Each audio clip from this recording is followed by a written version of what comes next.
I have tried to write his definitive bio 100 times. I could never get it less than 3 pages. There was nothing of lesser importance that he did that could be cut out. Everything he did was extraordinary. He was one of the most intelligent people you'd ever meet, but he was also one of the nicest, and that comes from his Oklahoma background. I became so comfortable with him as a friend that I often had to hit myself up the side of the head and say, don't forget who this guy is. Tom Stafford is probably the most consequential Oklahoman in the past century because of what he's done, not only in the state, in the country, but in the world.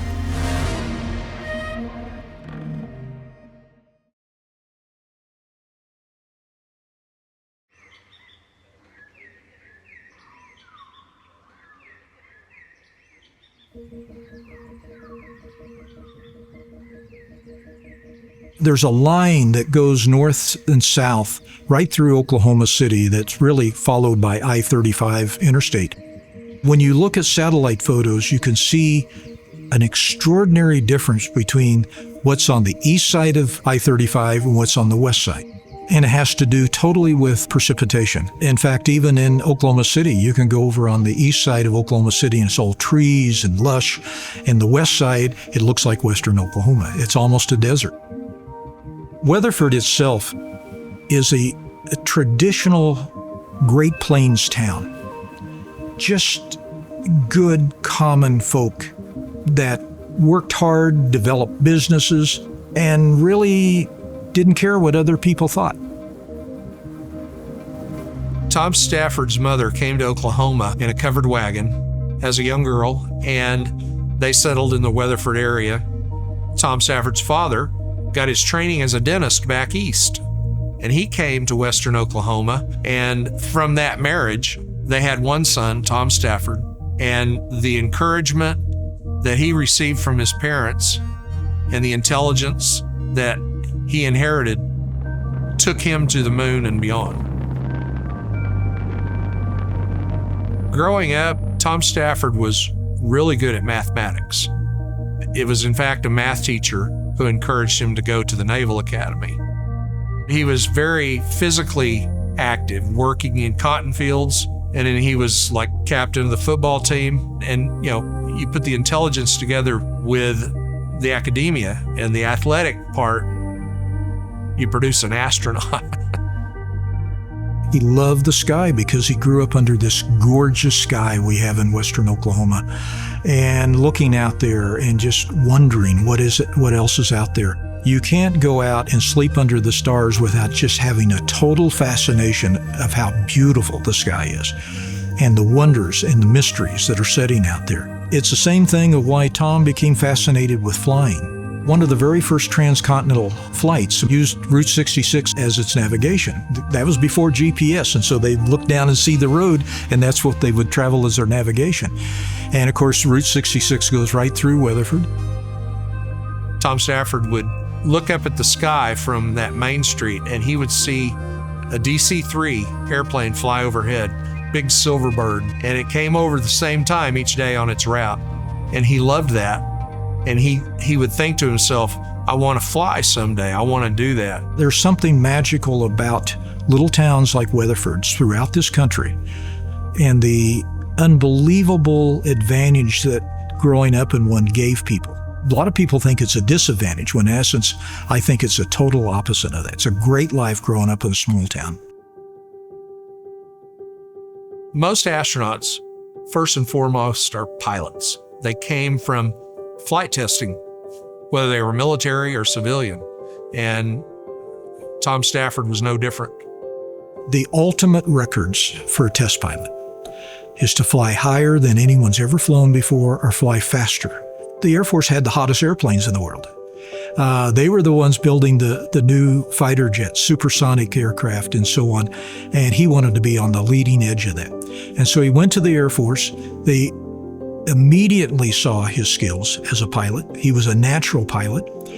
And he then was chosen to become a very elite member of the U.S. Test Pilot School out at Edwards Air Force Base. And only the best of the best are selected for that. I think he flew over 100 different vehicles in his lifetime. He could fly the best and the fastest that was out there. Not only did he fly at Edwards and get his test pilot certification, but he also was asked to stay on and teach. And while he was doing that, he wrote 2 textbooks. So not only do you have the influence of Tom Stafford as an instructor at Edwards, but also those textbooks he wrote influenced so many pilots after that you could probably say a majority of them learned from Tom Stafford. But when that came to an end, right around that time, NASA had announced they were opening up recruitment for the second group of astronauts. So Tom automatically filled out his application and sent it in, but it was a long process. And as he ended his tenure at Edwards, he found out he had been accepted to a very special program the Air Force had set up at the Harvard School of Business. And so he picked up his family, his wife and his 2 daughters. They moved to Boston. 3 days after he got there, he got a call from Houston, and they said, "Do you want to be an astronaut?" And he said, "You bet I do." And he went and told the school, "Well, I'm dropping out," and headed to Houston. If you look at that as an event in his life, you realize how significant it was to him to fly faster and higher, because the astronaut corps, they were going to fly to the moon, and he had that opportunity. I guess he figured he could always go back to Harvard.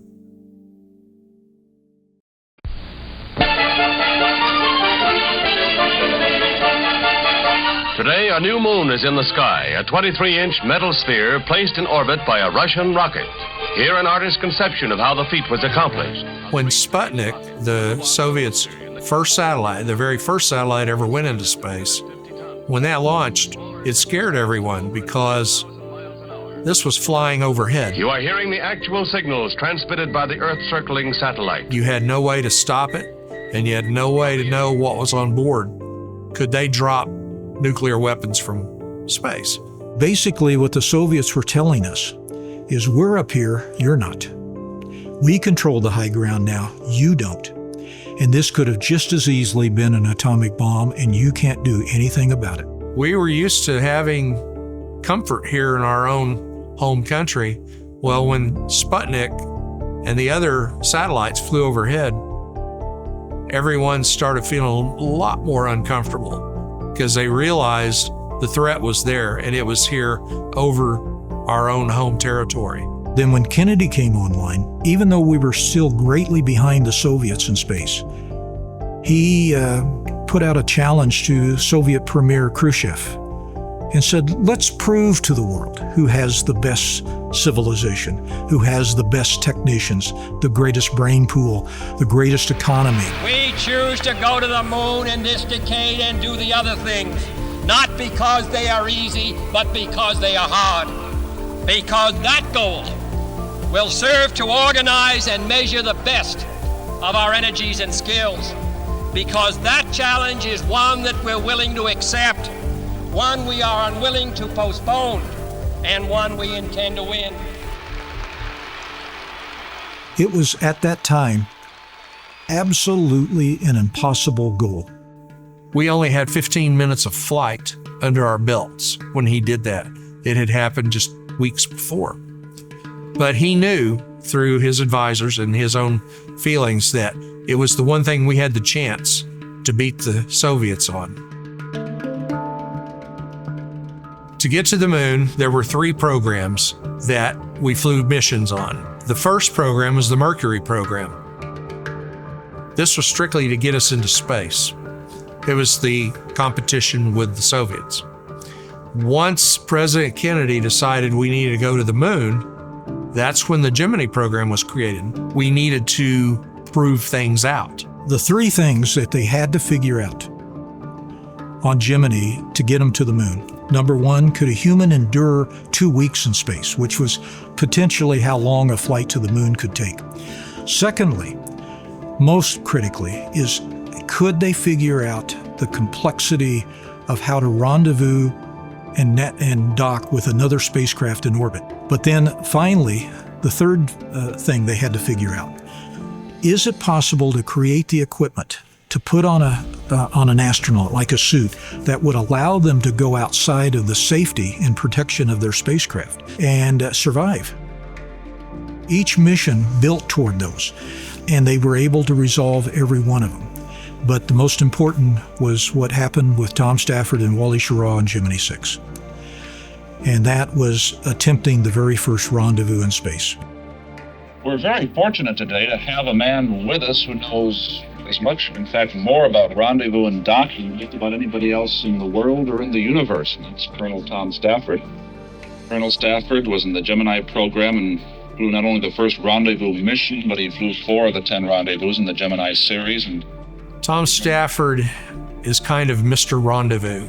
He calculated with a slide rule before the computer on board and before the mission control guys could figure it out, everything they needed for rendezvous and docking. They were able to prove that you could come together with another spacecraft, both of you going at 17,500 miles an hour. That's 5 miles a second, and be able to bring them close enough together to touch and keep that in control. By the time Gemini ended, we felt we had it down to where we now could go to the moon, and that led us into Apollo.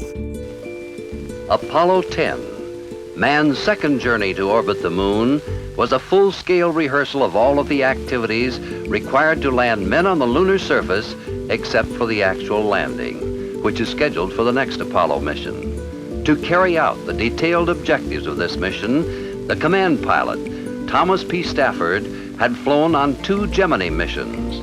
We had been to the moon once on Apollo 8. We had proven out the lunar module on Apollo 9, but that was in Earth orbit. So before we landed, NASA wanted one more mission. They wanted to show the lunar module could work, all the docking could work in lunar orbit. They did everything except the last 47,000 feet to landing. They flew the same trajectory. They tested out all of the mathematics, all of the communications, the tracking, all of that, to see if it all worked. Neil Armstrong himself told me, he said, we would not have been successful in Apollo 11 if Tom and his Apollo 10 crew had not flown that mission right before him, that dress rehearsal, where we were able to work out a bunch of more kinks before they landed. He said it would have undoubtedly been an abort. I often asked Tom, were you disappointed that you couldn't have been the first man on the moon? He said, I didn't want to be the first man on the moon. He said, I knew what was going to come along with that, with the notoriety. And he said, I just wanted to be an engineer. One thing that Tom Stafford really felt strongly about was sharing their trip with the taxpayers, because he knew without them, it wouldn't be possible. They funded it. And so he wanted them to go along with him. And the way he could do that was color television. And there were no small color cameras at that time. Well, Tom Stafford helped create that in this small camera that rode along with them to the moon. And we got to watch the beautiful blues of the Earth and the different grays and browns of the moon. And the guys in the spacecraft with the flesh tones and the blinking lights. And it really made America feel, and the world, feel a part of this mission. They were recognized by giving him a National Emmy Award for the development of color television to the moon. So, again, Tom Stafford's mother came to Oklahoma in a covered wagon, and she watched her son go to the moon on color television.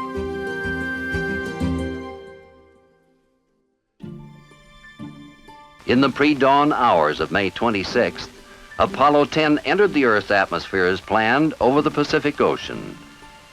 Entry speed was calculated by computers to be 24,760 miles per hour, the fastest any human beings have ever flown. The ultimate records for a test pilot is to fly higher than anyone's ever flown before or fly faster than anyone's ever flown before.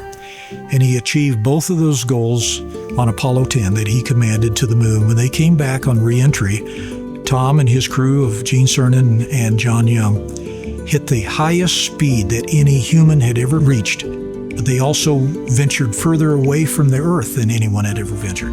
We all have goals in life, and Tom Stafford's was to fly higher and faster than anyone else. So he did.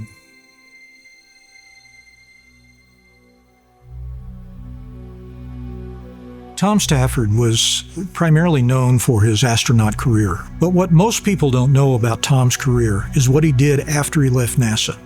The Air Force assigned him for his first assignment, and that was to become the commanding general of the fabled Edwards Air Force Base and the Test Flight Center.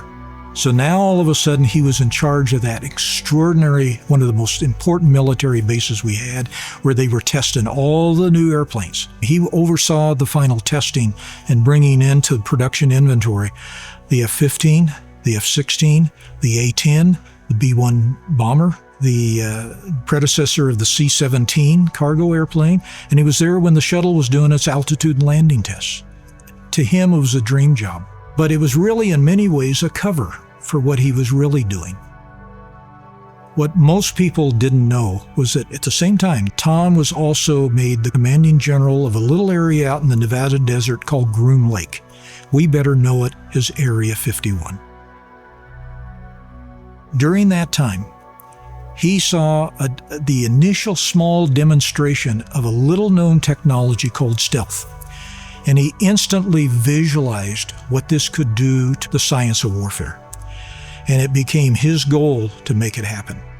He drew out on a piece of hotel stationery what the specifications he needed for the contractors to develop for him. It had already been started work, they were working on it, but he gave them specifications. He made happen the F-117 stealth fighter and the B-2 stealth bomber. Those were his babies. He became quickly known as the father of stealth. That technology is so unique, it's hard to find one. But one of the last things General Stafford did is he acquired one for the Stafford Museum in Weatherford, and it's on exhibit now. When you come to the museum, you can now walk into a gallery dedicated to stealth. And sitting here is an actual F-117 stealth fighter. And Tom missed seeing it by just a few months, and that was one of the great regrets I had.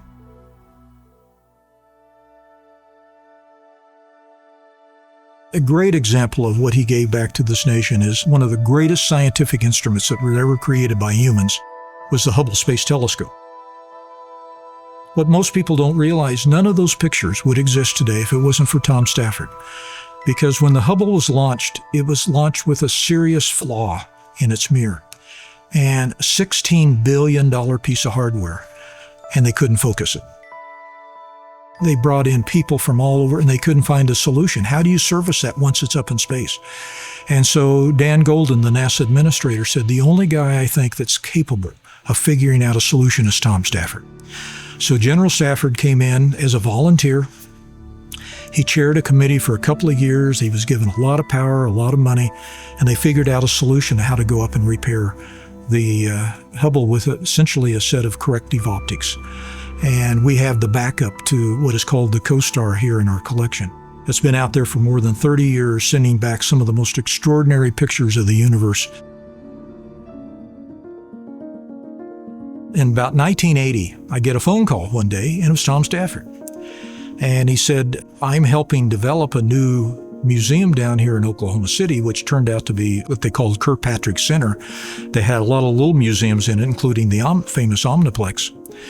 And he said, we have an area devoted to aviation and space. And he said, I've loaned a bunch of my artifacts and so on, and they don't have any museum experience. Could you come down and give them some advice? And I said, sure. So he invited me down and gave him some advice. And from that point on, we really clicked. He called me up one day and said the city wants to build 2 rooms on to the old airport terminal here in Weatherford for a museum for him. And he said, could you design it and build it and get it down here to do it? And I said, sure. And I'll never forget when he walked in the first day when we did the ribbon cutting on the museum. He looked around at the 600 square feet, and I remember him saying, shaking his head, and he said, I never ever thought there'd be a museum of this size with my name on it. Well, we're now sitting at 67,000 square feet and about to go to 75,000 square feet. And as he said just before he died, when his last trip out here, he said, I think we let it get out of hand, didn't we?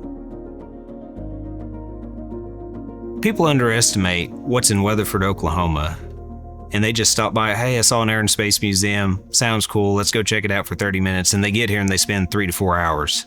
I think that's really rewarding to me because I blow their expectations away. They go, oh my gosh, I did not know you had all this. In my 5 years being here, the best thing that I hear from the public as I interact with them is, I just never knew this was out here. I was so blown away by it. A lot of museums have a lot of replicas. Most of our artifacts are flown hardware, and we have a lot, 75,000 square feet worth of artifacts. We are so fortunate here.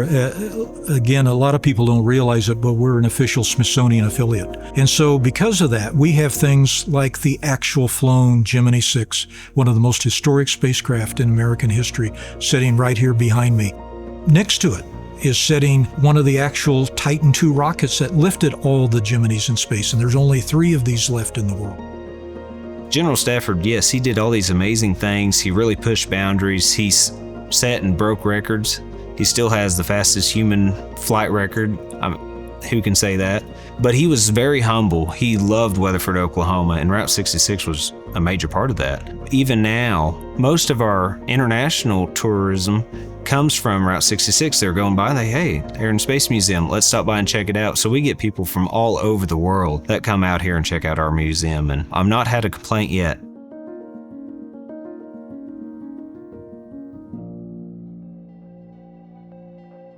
If there's one universal component that has probably driven exploration more than anything through the history of mankind, it's been the night sky. The mysterious night sky, beautiful but yet mysterious. People who live in major metropolitan areas don't see that sky like we do out in western Oklahoma.